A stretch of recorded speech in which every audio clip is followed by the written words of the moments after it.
श्री राम। आपसे अनेकों बार सत्संग में सुना है कि कृष्ण भगवान 11 वर्ष 52 दिनों तक वृंदावन में निवास किए। इसके उपरांत जब उन्होंने मथुरा के लिए प्रस्थान किया, वृंदावन तथा मथुरा के मध्य भौगोलिक दूरी अधिक नहीं है, किंतु फिर भी गोपियों ने कभी भगवान से मिलने की चेष्टा नहीं की। हमेशा ही यह विरह की बातें सुनी हैं। आज आपसे उस 11 वर्ष 52 दिनों में भगवान ने गोपियों को कैसा सानिध्य दिया, उनकी प्रेम लीला के विषय में बताने की कृपा करना करें। न केवल गोपियों के संग, किंतु राधा जी संग की प्रेम लीला का विषय में भी कुछ बताने की कृपा करना करें। श्रीराम। गोपिका,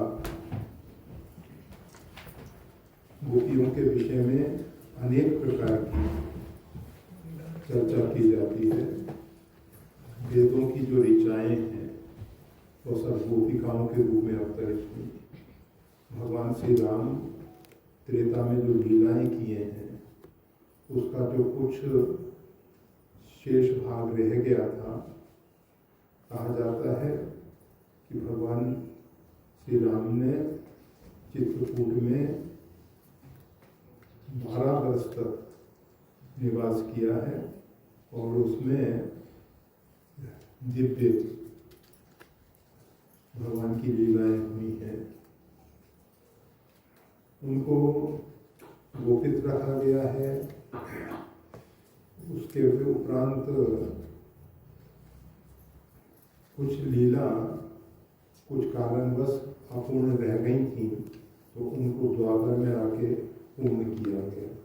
बहुत से ऋषि महर्षि भगवान का सानिध्य पाना चाहते थे और उस सानिध्य की पूर्ति के लिए वही ऋषि महर्षि गोपिकाओं के रूप में अवतरित हुए। गोपिकाएं जो हैं साधारण स्त्री नहीं है। मन से ये भाव निकाल देना चाहिए। दूसरी बात, भगवान श्री कृष्ण 11 वर्ष 52 दिन में तो वृंदावन से मथुरा की तरफ प्रस्थान कर दिए थे। उससे पूर्व 5-6 वर्ष की अवस्था से भगवान की लीलाएं प्रारंभ हुई हैं।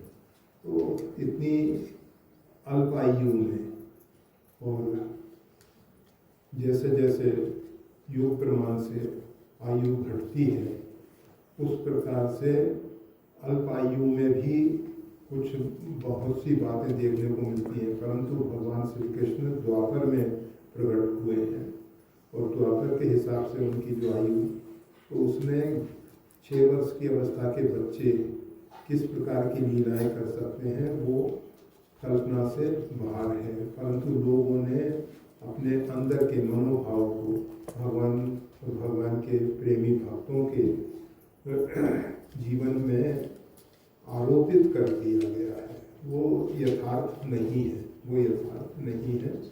वहाँ काम की लेश मात्र भी गंध है ही नहीं। हाँ, भगवान कामेष्णा की पूर्ति के लिए वो सब लीलाएं किए हों, ऐसा भूल के भी विचार करना हमारे मन बुद्धि को कलुषित कर देगा। कभी भी ऐसा विचार मन में नहीं लाना चाहिए। रास पंचाध्यायी में रात्रि में उसका पाठ करना चाहिए और पाठ करके उसके मनन करते हुए विश्राम करना चाहिए। उससे कामादि विकारों से विजय पाई जा सकती है। रास पंचाध्यायी जो भगवान की महारास की लीला है, वो 5 अध्याय में जो वर्णित है, किस प्रकार से शरद पूर्णिमा की रात्रि में किस प्रकार से चंद्रोदय हुआ, वहाँ से वो प्रारंभ होती है रास पंचाध्याय। तो इन लीलाओं में काम की लेश मात्र भी गंध नहीं है, परंतु लोग अपने अपने हिसाब से सोचते हैं। अनेकों बार आप सबको इस विषय में बताया गया। नारद जी ने प्रेम दर्शन नारद भक्ति सूत्र की रचना की। नारद भक्ति सूत्र में अथातो भक्ति व्याख्यायाम, भक्ति की व्याख्या की गई है। उसमें बताते हैं स तस्मिन् परम प्रेम रूपा, जो निष्केवल परम पवित्र प्रेम है उसका वर्णन है वहाँ। और पवित्र प्रेम का नाम ही भक्ति है। भक्ति अर्थात परमात्मा के साथ तादात्म्य प्राप्त कराने की लीला है। हम जो योग की बात करते हैं, योग का अर्थ होता है जोड़। संपूर्ण अस्तित्व जो है एक है, परमात्मा के अतिरिक्त किंचित मात्र भी दूसरी सत्ता नहीं है। परमात्मा ही परमात्मा सर्वत्र परिपूर्ण है। जब जीव को ये बोध होता है, योग का जो लक्ष्य है, चाहे वो ज्ञान योग हो, चाहे कर्म योग हो, भक्ति योग हो, अथवा अष्टांग योग हो, लय योग हो, अनेक अनेक प्रकार से। योग का अर्थ है कि जोड़, संपूर्ण अस्तित्व जुड़ा हुआ है। अनेकों बार स्पष्ट किया गया है। पृथ्वी और सूर्य दिखने में बहुत दूर दिखाई देते हैं, परंतु और दूरी भी आप सबको मालूम है 1,86,000 मील जो है प्रति सेकंड चलने वाला जो प्रकाश है, वो प्रकाश पृथ्वी पर आने में 8 मिनट लग जाते हैं। सूर्य का प्रकाश पृथ्वी पर आने में 8 मिनट लग जाते हैं। इतनी दूरी है, फिर भी ये दोनों इतने नज़दीक हैं। भौगोलिक स्थान रूप में इतनी दूरी है, परंतु दोनों का इतना घनिष्ठ संबंध है, दोनों एक दूसरे से जुड़े हुए हैं। हम सबका जीवन जो है सूर्य के ऊपर आधारित है। सूर्य का प्रकाश अगर पृथ्वी पर नहीं आएगा तो पृथ्वी भी कुछ ही समय बाद, मतलब 8 मिनट के बाद पृथ्वी पे जीवन समाप्त होने लग जाएगा। ये जो जीवन हम सबको मिल रहा है, ये सूर्य की विशेष कृपा है, विशेष कृपा है। और सूर्यमंडल मध्यस्थम राम सीता समन्वितम, सूर्यमंडल के मध्य में जो परमात्मा विराजमान है, उनका तेज इस सूर्य के रूप में आलोकित हो रहा है। उस ऊर्जा से हम सबका जीवन चल रहा है। विटामिन डी की तो बात करते हैं लोग, परंतु केवल विटामिन D3 ही नहीं, और भी उसके साथ बहुत से पोषक तत्व सूर्य की रश्मियों में हम सबको प्राप्त होते हैं। तो हम ये बता रहे थे कि शरीर से कितनी ही दूरी हो, फिर भी एक दूसरे के साथ तादात्म्य हो सकता है। तो भगवान श्री कृष्ण ने वही लीला करके गोपिकाओं को उस कक्षा में लाके खड़ा कर दिया कि जहाँ कक्ष के पहुँचने के बाद शारीरिक दूरी होने पर भी उनका तादात्म्य बना रहा। आप सोचिए, भगवान श्री कृष्ण और राधा जी का जो निष्केवल प्रेम है, वो शरीर से जुड़ा हुआ प्रेम नहीं था। भगवान श्री कृष्ण 11 वर्ष 52 दिन की उम्र पूरी करके ब्रज का मतलब ब्रज से पदार्पण कर दिए, और उसके उपरांत अभी लौट के वहाँ शरीर से नहीं आए। तो भगवान श्री कृष्ण 125 वर्ष तक पृथ्वी पर रहे। शरीर से राधा जी की उम्र भगवान श्री कृष्ण से अधिक थी, और भगवान श्री कृष्ण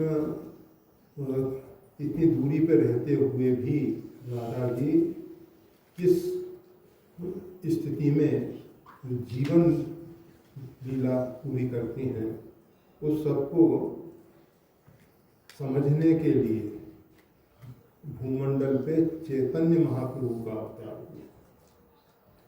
भगवान श्री कृष्ण जो है बंगाल में चैतन्य महाप्रभु के रूप में अवतरित हुए और उन्होंने राधा महाभाव को भक्ति योग में भाव, महाभाव और समाधि, अष्टांग योग में यम, नियम, आसन, प्राणायाम, प्रत्याहार, धारणा, ध्यान, समाधि, अष्टांग योग है। और भक्ति योग में केवल भाव, महाभाव, समाधि। तो राधा महाभाव जिसमें राधिका जी 125 वर्ष तक पृथ्वी पर रहकर भगवान श्री कृष्ण के शरीर से अलग होकर किस प्रकार से भगवान के साथ तदात्म्य को प्राप्त, वो समझने के लिए चैतन्य महाप्रभु के रूप में भगवान अवतरित हुए। स्वयं भगवान श्री कृष्ण ही चैतन्य महाप्रभु के रूप में अवतरित हुए हैं। तो ये जो रासलीला है अथवा गोपिकाओं का वस्त्र धारण से लेके जो लीलाएं हैं, किस प्रकार से जीव को मल विक्षेप आवरण से रहित कर निरावरण करके जीव को परमात्मा के साथ जोड़ना है, वो सब लीलाएं हैं। ये इसमें कुछ हम सब अपनी बुद्धि के अनुसार जिसके अंदर जैसा होता है, जैसा दिखाई देता है, हम हमेशा कहा करते हैं कि देखो एक छोटा शिशु है, उसके सामने स्त्री पुरुष व्यभिचार कर रहे हैं, परंतु उस शिशु के अंदर पाप नहीं है, उसके अंदर ऐसा कोई दुर्भाव नहीं है, इसलिए उन स्त्री पुरुष के उस क्रियाकलाप को देखकर भी उसके मन में किसी प्रकार की उद्विग्नता नहीं होती, वो उसके विषय में कोई अन्यथा विचार भी नहीं करता। परंतु दूसरे लोग अगर उस प्रकार के खेल को देखेंगे, क्रियाकलाप को देखेंगे, तो उनके मन में उनके अंदर जो भरा हुआ है वो सब दिखाई दे जाएगा। हर एक व्यक्ति के अंदर जो भरा हुआ होता है वो बाहर दिखाई दे जाता है। और यही भक्ति में अंदर जब परमात्मा ही परमात्मा भर जाते हैं तो सर्वत्र परमात्मा ही परमात्मा दिखाई देने लग जाते हैं। फिर परमात्मा के अतिरिक्त दूसरा कुछ दिखाई नहीं देता है। और वास्तविकता यही है कि परमात्मा के अतिरिक्त किंचित मात्र भी दूसरी सत्ता नहीं है। तो इन सब रहस्यों को प्रकट करने के लिए भगवान श्री कृष्ण की ब्रज लीलाएं हैं। किस प्रकार से जीव को केवल गोपिकाओं को ही नहीं, गोपिकाएं भक्ति की एक आदर्श बताया। नारद जी ने जब भक्ति के आदर्श के रूप में किसी को प्रस्तुत करना था तो उनकी दृष्टि में केवल एक नाम आया, यथा ब्रज गोपिका नाम। ब्रज गोपिका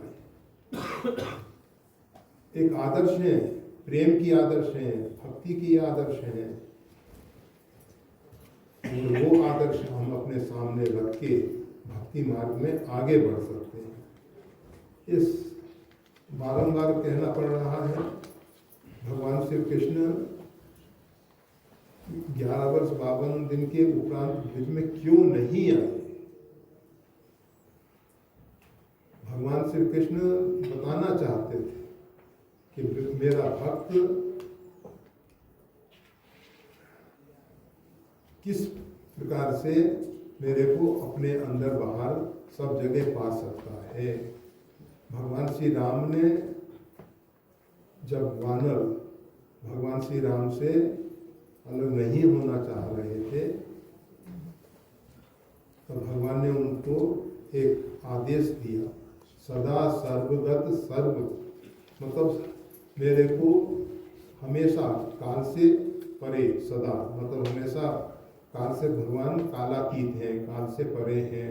जैसे भगवान कालात्मन भी हैं, काल की आत्मा भी हैं, परंतु काल से परे भी हैं। तो ऐसे जो भगवान है सर्वगत है, सब जगह स्थित हैं, ऐसा समझकर तुम मेरे से प्रेम करो।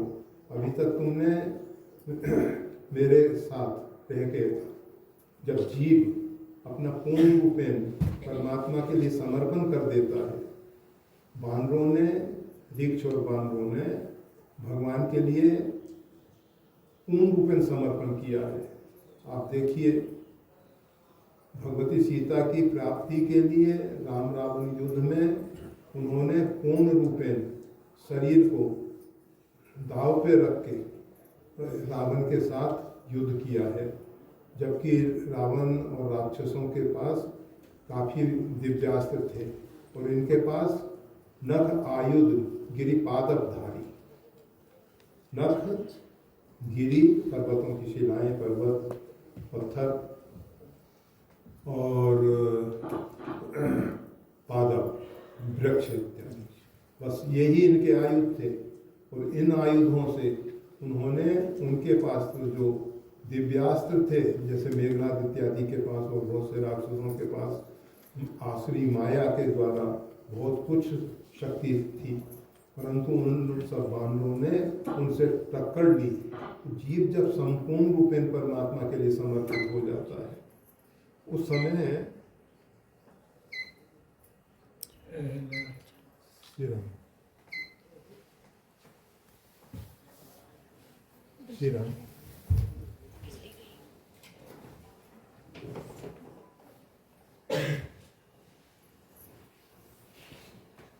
श्री राम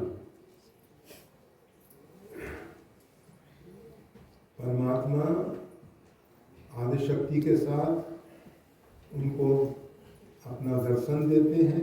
भगवान श्री राम ने भगवती सीता जी के साथ दर्शन दिया और भगवती सीता जी के साथ दर्शन देने के उपरांत उनको आदेश दिया कि अब तुम अपने अपने घरों पे जाओ और अपने अपने परिवार का यथा योग्य निर्वाह करो, पालन करो, योगक्षेम की पूर्ति करो, और उसके साथ साथ मेरे को अभी तक एक हाड़ मांस के शरीर में तुम देख रहे थे, वो मैं केवल हाड़ मांस का पुतला नहीं हूँ। मैं जो हूँ सर्वव्यापक हूँ, विभु हूँ। परमात्मा विभु हैं, सर्वव्यापक हैं। परमात्मा सदा से सदा तक हैं। कोई उनके लिए अवधि नहीं है कि इतने समय से इतने समय तक भगवान, जब भगवान अपने स्वधाम पधारने लगे थे, उससे पूर्व काल ने जाके भगवान से प्रार्थना की कि प्रभु आपने भूमंडल पे निवास के लिए 11,000 वर्ष की अवधि नियत की थी, अब आपकी क्या इच्छा है? अगर आप चाहते हैं कि और अधिक समय तक, क्योंकि भगवान जो हैं सर्वतंत्र स्वतंत्र हैं, उनके ऊपर किसी की सत्ता नहीं है, वो परमेश्वर हैं, वो परमात्मा हैं, उनके ऊपर कोई नियंत्रण नहीं। वो सर्व आत्मनियंत्रण से स्वयं अपने अनुशासन में रहते हैं। तो भगवान काल में बंधे हुए नहीं हैं। भगवान को काल के अंदर बांधने की चेष्टा नहीं करनी चाहिए। वैसे शरीर से भगवान श्री कृष्ण 125 वर्ष पृथ्वी पे रहे, पर 125 वर्ष में भी भगवान ने वो सब लीलाएं की जिससे दोनों प्रकार के कार्य हुए। अधम दुष्ट आदताइयों का समापन हुआ और जो भगवान के भक्त हैं उनको भगवान ने प्रेम सुधा का पान कराया, और उस प्रेम सुधा को पान कराने की ही लीला थी रासलीला। रासलीला में भगवान शिव को भी गोपिका के रूप में ही जाना पड़ा। जब तक स्त्रीण भाव से ही परमात्मा के अधिक निकट होके उस रासलीला में प्रवेश किया जा सकता है। जब तक अपना पुरुषत्व है, पौरुष है, जो अपनो पुरुषारथ मानत अति झूठो है सोई, कि इन सब गोपाल की हो।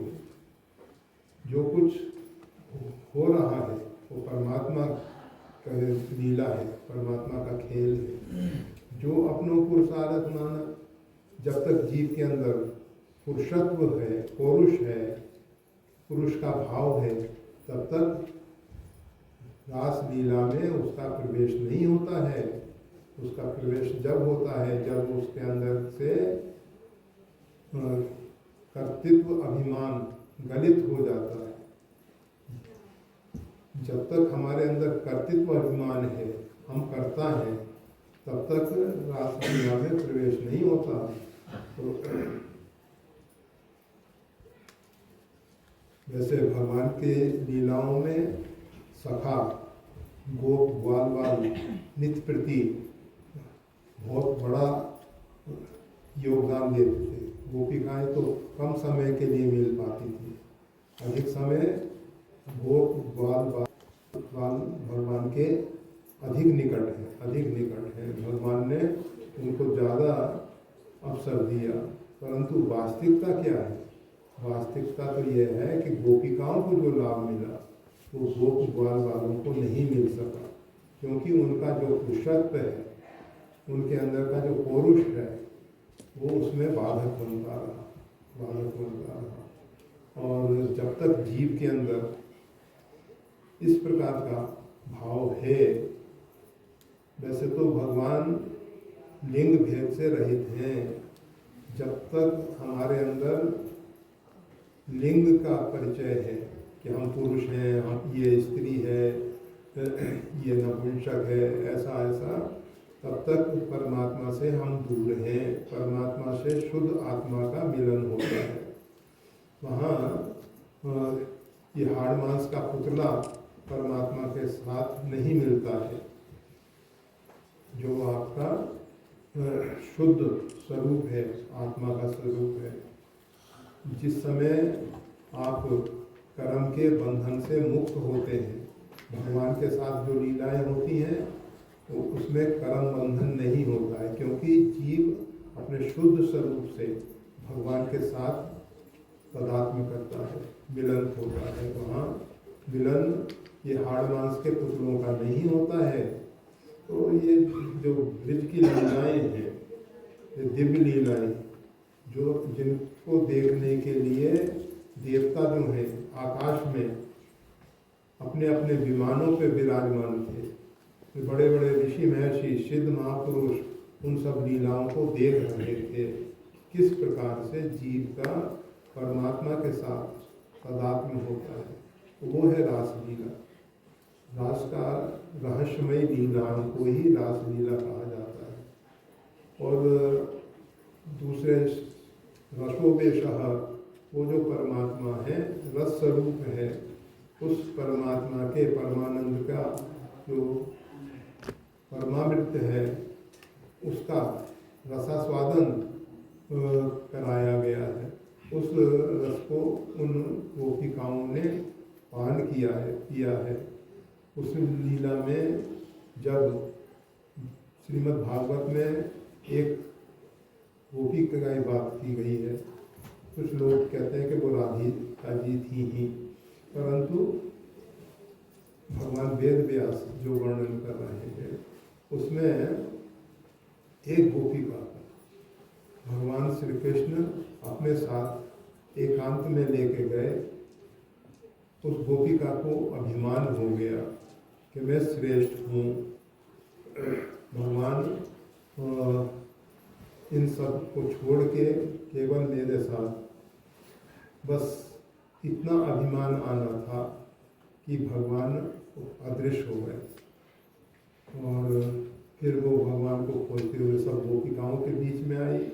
भगवान कहाँ गए? फिर भगवान की लीलाओं का उन्होंने गान किया है, भगवान की शरणागति स्वीकार की है, भगवान से प्रार्थना की है। तब फिर भगवान श्री कृष्ण मिले और प्रत्येक गोपी के साथ अलग अलग एक ही समय में अनेक रूप में भगवान आ गए हैं। जिस प्रकार से श्री रामावतार में जब भगवान लंका से श्री अवध धाम में पधारे तो सबको इच्छा थी कि भगवान हमसे मिलेंगे। सबके मन में ये था कि भगवान सबसे पहले हमारे से मिलेंगे, और भगवान ने सबकी भावना को पूर्ण करने के लिए अमित रूप प्रकट निकाला, अनेक रूप में, अनंत रूप में प्रकट हो गए, और सबको लगा कि भगवान हमसे ही मिल रहे हैं। इसी प्रकार से ब्रज लीला में भी, रास लीला में भी सबको लगा कि भगवान हमारे साथ ही हैं। तो हम तो केवल इतना बताना चाह रहे थे कि अगर किसी के अंदर लेश मात्र भी इस प्रकार का अभिमान आ जाता है कि मैं हूँ, मैं श्रेष्ठ हूँ, मेरे ऊपर भगवान की विशेष कृपा है, तो वो जीव परमात्मा से दूर हो जाता है। परमात्मा को किसी भी प्रकार का इस अभिमान अच्छा नहीं लगता है। अभिमान हो तो केवल इतना हो कि हम परमात्मा के हैं। परमात्मा ने जिस रूप में भी हमको स्वीकार किया है कि परमात्मा की महती कृपा है, उन्होंने विशिष्ट कृपा से हमको स्वीकार कर लिया है। बस विषय में वृंदावन तथा मथुरा के मध्य भौगोलिक दूरी अधिक नहीं है, फिर भी गोपिका रोज गोरस, दूध, दही, मक्खन, घृत इत्यादि सब लेके मथुरा जाती थी। तो मथुरा में ही भगवान श्री कृष्ण विराजमान थे, परंतु ना तो कभी गोपिकाओं ने कोशिश की भगवान से मिलने की, और न कभी भगवान ने कोशिश की गोपिकाओं से मिलने की। गोपिकाओं के मन में ये था कि कल लोग कहेंगे कि देखो भगवान श्री कृष्ण इन गांव की गंवार ग्वालिनों के साथ प्रेम करते थे, भगवान की इसमें न्यूनता होगी। इस भाव से वो कभी भी भगवान के पास नहीं पहुंचती थी। और भगवान तो ये चाहते थे कि इन सबको शरीर से ऊपर उठ के जो शुद्ध आत्मा का प्रेम है वो प्राप्त हो। और आत्मा और परमात्मा का जो तदात्म्य है, जीव ब्रह्म एक सहज संघाती है। जीव और ब्रह्म परमात्मा जो सहज ही एक दूसरे से जुड़े हुए हैं, एक दूसरे से अलग नहीं हैं, उसका अनुभव कराने के लिए ये सब लीलाएं भगवान कर रहे थे। तो भगवान ने कभी कोशिश नहीं की कि दूध दही खरीदने के लिए ही गोपिका को बुला लेते, या गोपिका ने भी ऐसे भगवान के यहाँ जाके दूध दही बेचने के निमित्त उनके ही उसमें चली जाती। दोनों तरफ से चेष्टा नहीं, और इसीलिए गोपिकाएं जो है भक्तों की भक्ति की आचार्य है, भक्तों में भी सर्वोपरि है, श्रेष्ठ है। जिस प्रकार से त्रेता में श्री भरत जी का प्रेम, उसी प्रकार से द्वापर में गोपिकाओं का प्रेम जो है, पूर्ण रूपेण समर्पण जो भरत जी ने किया है। जय विधि प्रभु प्रसन्न मन हो, करुणा सागर की जैसे। जिस भी प्रकार से प्रभु की प्रसन्नता है वही प्रभु करे। गोपिकाओं के विषय में कहा जाता है, नारद जी जो है ब्रज की लीलाओं का चिंतन करके हमेशा दिव्य स्थिति में स्थित हो जाते थे। नारद जी ने कहा कि भगवान, गोपिकाओं में ऐसी कौन सी विशेषता है जिसके कारण आप, नारद, इस समय सबसे बड़ी समस्या मेरे साथ ये है कि मेरा सिर दर्द कर, हेडेक हो,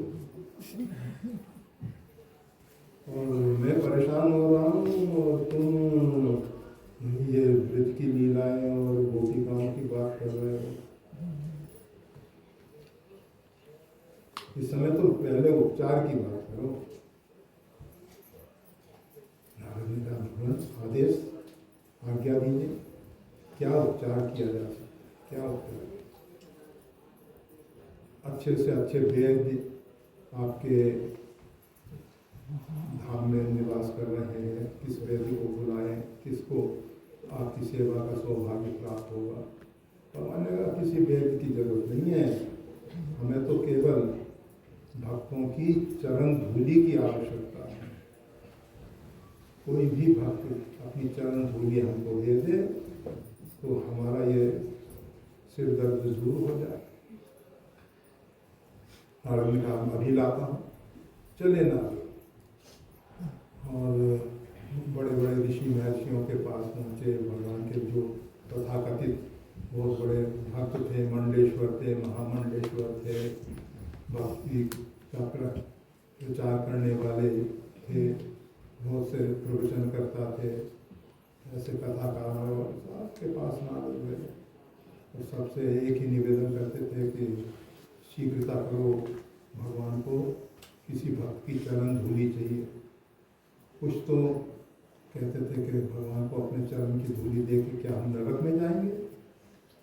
ऐसा कहीं से कुछ जो सच्चे भक्त थे वो अपने आप को भक्त मानने के लिए तैयार ही नहीं थे। जब गोपिकाओं के पास भगवान नारद जी पहुँचे तो नारद जी के मुख से जब उन्होंने सुना कि किसी भक्त की चरण धूलि मिल जाए तो गोपिकाओं ने कहा कि हम भगवान के भक्त तो नहीं हैं, परंतु अगर भगवान कृपा करें और दया करें तो ही हम चरण धूलि देने के लिए सहर्ष तैयार हैं। और नारद जिस भी प्रकार से हो, हमें इसके कारण नरक में जाना पड़े या कहीं और भी अधोगति को प्राप्त करना पड़े, वो सब स्वीकार है, परंतु भगवान स्वस्थ हो जाए। तो भगवान के स्वास्थ्य लाभ के लिए उन्होंने अपनी चरण धूलि नारद जी लेके जब भगवान के पास पहुँचे तो भगवान ने प्रश्न किया कि नारद, तुम्हारे पास चरण धूलि नहीं थी, ऋषियों के पास नहीं थी, परंतु वो सब तथाकथित भक्त हैं। ये गोपिकाएं वास्तविक में मेरी भक्त हैं और ये मेरे कष्ट को नहीं सुन सकती हैं, नहीं देख सकती हैं। इसको दूर करने के लिए ये स्वयं कितना ही कष्ट सहन करना पड़े, कितनी ही नरक की यातनाएं सहन करनी पड़े, सब इनको स्वीकार है। तो बस ब्रज के लीलाओं का यही रहस्य है कि जो जीव पूर्ण रूपेण परमात्मा के लिए समर्पण कर देता है, वो समर्पण और त्याग की लीला है। गोपिकाओं के जीवन में भगवान के लिए जो समर्पण है, त्याग है, वही सच्चा प्रेम है, वही सच्चा प्रेम है। जब जीव पूर्ण रूपेण अपने आप को भगवान को समर्पित करता है तो भगवान स्वयं कृपा करके उसको प्रेम देते हैं। प्रेम के दाता भगवान ही हैं। नीत प्रीत परमार्थ स्वार्थ को न राम सम जान भारत। परमात्मा के समान प्रेम का रहस्य कोई दूसरा जानता ही नहीं है, कोई दूसरा जानता ही नहीं है। और परमात्मा उसका दान करते हैं, प्रेम दान देते हैं। और जो भक्त जब उस पात्रता को प्राप्त कर लेता है, उस योग्यता को प्राप्त कर लेता है, तो वो भगवान का प्रेम पात्र बन जाता है। जय श्री राम। जय श्री राम। श्री